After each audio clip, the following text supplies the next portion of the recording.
और ये लालच दे रहे हैं कि हम आपको कोई दीवार 1 लाख की देंगे, 50,000 की ड्रेन देंगे। महज ये नरेगा काम तक महदूद है इनकी सियासत। उसी जहां से नहीं है, आज की डेट में लोगों को फंसाना चाहते हैं, क्योंकि इनको पता है पंचायत इलेक्शन आने वाला है।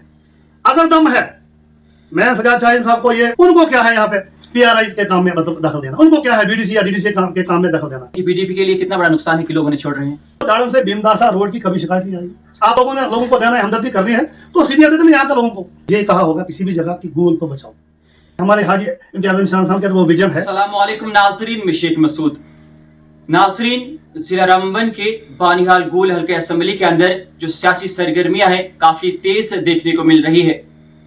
नाजरीन, हम आए दिन देखते हैं कि आवाम पीडीपी को छोड़कर नेशनल कॉन्फ्रेंस को ज्वाइन कर रही है। आज हमारे साथ बातचीत करने के लिए पीडीपी के एक अहम वर्कर है, एक अहम कारकुन है, और इनसे हम बातचीत करेंगे। सबसे पहले आपका शुक्रिया, आपने हमें वक्त दिया। तो हम आए दिन देखते हैं कि लोग पीडीपी को छोड़कर नेशनल कॉन्फ्रेंस को ज्वाइन कर रहे हैं, क्या वजह समझते हैं आप? बिस्मिल्लाहिर्रहमानिर्रहीम। सबसे पहले शेख मसूद साहब आपका बहुत बहुत शुक्रिया कि आप हर तबके के, हर गरीब की आवाज़ को हुक्काम बाला तक पहुँचाने की कोशिश करते हैं, इसके लिए हम आपका शुक्रिया अदा करते हैं। जहाँ तक सवाल है आपका कि हलचल, कोई हलचल नहीं है, ये सब डसौकले हैं, ये सब झूठ है। क्योंकि जम्मू कश्मीर के अंदर 2024 में इलेक्शन हुए, एनसी ने एक बहुत बड़ा मैंडेट जो है वो हासिल किया और बड़े बड़े दावे किए गए कि जम्मू कश्मीर के लोगों को बहुत सारी सहूलियात के तहत जो है एडजस्ट किया जाएगा, जैसे 200 यूनिट बिजली फ्री, 10 किलो राशन पर पर्सन, और पीएसए जो है खासकर उसको हटाया जाएगा, बिजली जो है मुफ्त दी जाएगी, गैस सिलेंडर जो है हर घर को 12 सिलेंडर साल में दिए जाएंगे, बेरोज़गार भत्ता दिया जाएगा, बेरोज़गार नौजवानों को हर साल 1 लाख नौजवानों को भर्ती किया जाएगा। जैसे बहुत सारे मतलब वादे किए गए, जो वादे अभी तक ग्राउंड पे पूरे नहीं किए गए। अब आपको पता है कि एनसी वाले जो हैं वो बहुत मजबूर हो चुके हैं, उनको गरीब को वर्गाने के लिए कोई स्कीम नहीं है, उनके पास जब है ही नहीं कुछ।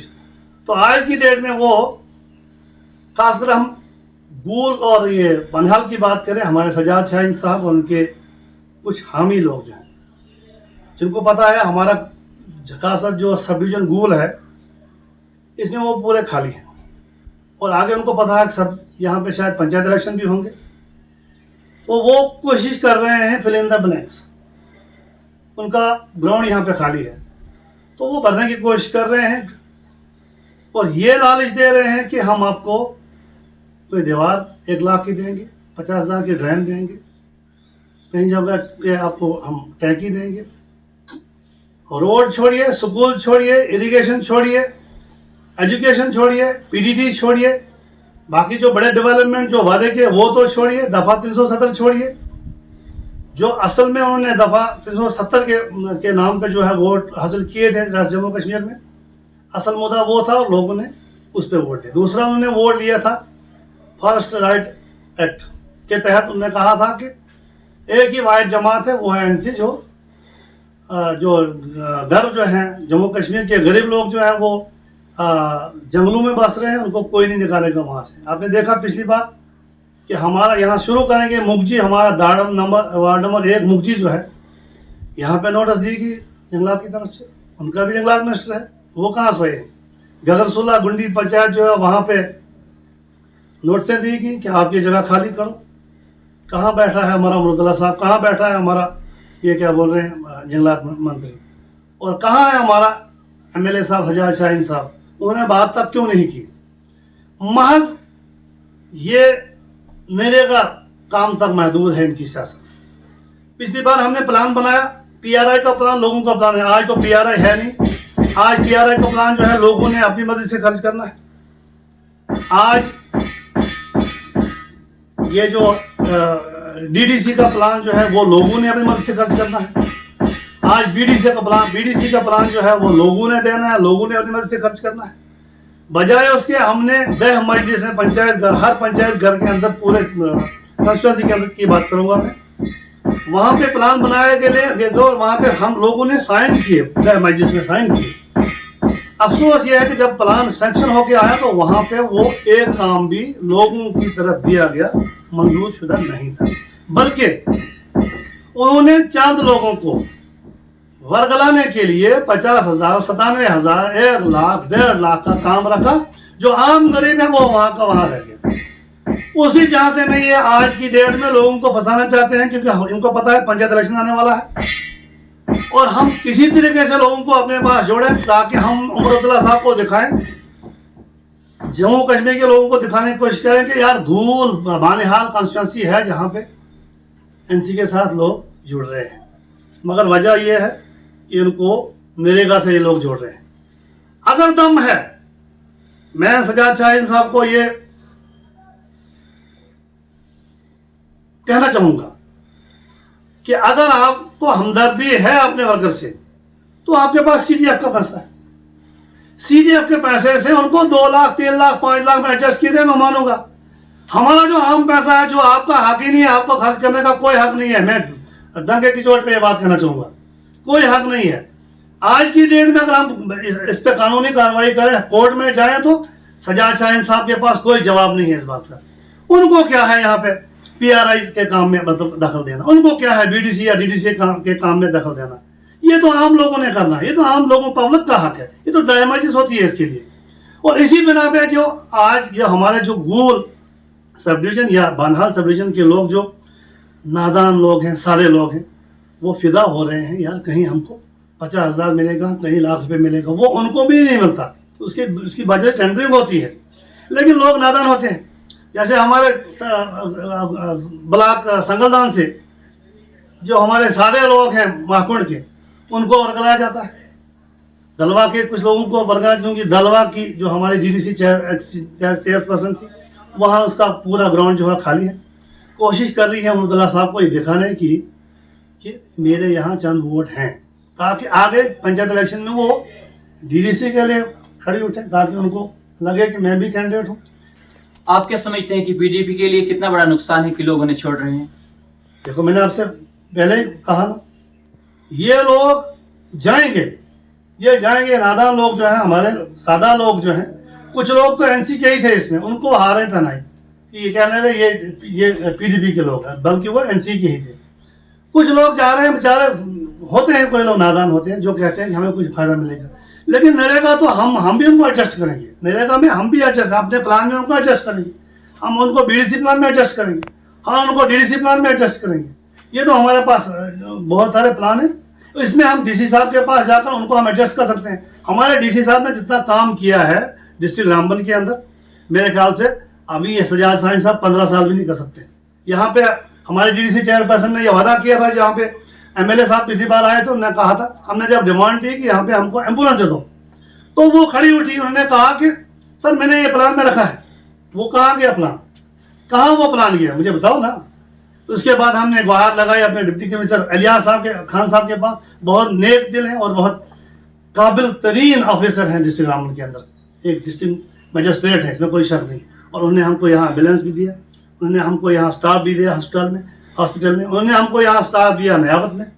हाँ, तो बहुत सारे मसाइल जो है मौके पर हल किए। जैसे मैं कल डीसी साहब के पास गया 20 तारीख को, मैं कहना चाहूँगा मसूद साहब आपको 6-7 मसाइल में मैंने बात की डीसी साहब के सामने, उनको एक मेमोरेंडम देने की कोशिश की। एक तो कैंठा दाड़म रोड जो है, उन्होंने कल ही इसकी एनआर की मीटिंग बताई, नॉर्दर्न रेलवे की मीटिंग बताई, और उन्होंने मुझे वादा किया कि आपको दोबारा शिकायत नहीं आएगी, आपको दाड़म से भीमदासा रोड की कभी शिकायत नहीं आएगी, आपको कलीमस्ता की शिकायत नहीं आएगी, आपको जो है ढाका से घाघरा वाली शिकायत कभी नहीं आएगी। और बहुत सारे में जैसे एरीगेशन पुल दाड़म की है, बार बार टूटती है, बार बार हमें मुश्किलात का सामना। उन्होंने 5 लाख रुपए मुझे दिया, उन्होंने कहा बनाइए आप एस्टिमेट, और आज जो है जेई साहब उसका एस्टिमेट बना रहे हैं। इंशाल्लाह ताला चंद ही दिनों में उसका टेंडर पड़ेगा और हमारी मुश्किलात जो है, क्योंकि हमें सर्दियों में भी पानी लगता है। यहाँ पे 2 फसल बनती है हमारे दाड़म के अंदर, या सब डिवीजन गोल के बहुत सारे इलाके हैं जहाँ पे 2 फसल बनती है। इसी तरह से यहाँ बस थी, आरटीसी बस बंद पड़ी थी, उन्होंने नहीं भेजी, तो मैंने रिक्वेस्ट की तो साहब ने कहा, डी साहब ने कहा, आरटीसी उनके ऑफिसर को फ़ोन किया, उन्होंने कहा कल से बस आएगी। बहुत सारे मसाइल हैं जो हम खुद हल कर, छोटे छोटे जो ये लोग जो उनको कह रहे हैं, ये हम मसला हल करते हैं, ये गवर्नर इंतजामिया हल करता है। इनके हाथ में तो है ही नहीं कुछ, इनको तो एक ही इनके हाथ में वो है सीढ़ियाँ। अगर सीढ़ियाँ उन लोगों को देना है, हमदर्दी करनी है, तो सीढ़ियाँ देते नहीं यहाँ के लोगों को, बल्कि छोटे से काम पे वो इनाग्रेशन करते हैं। ये आपकी बात है, हमारे एजाज खान साहब ने कभी भी 10 लाख 20 लाख के काम तक मतलब इनाग्रेशन नहीं किया। उन्होंने कहा था आप जाकर करो, उनको वर्करों को फुल अथॉरिटी थी।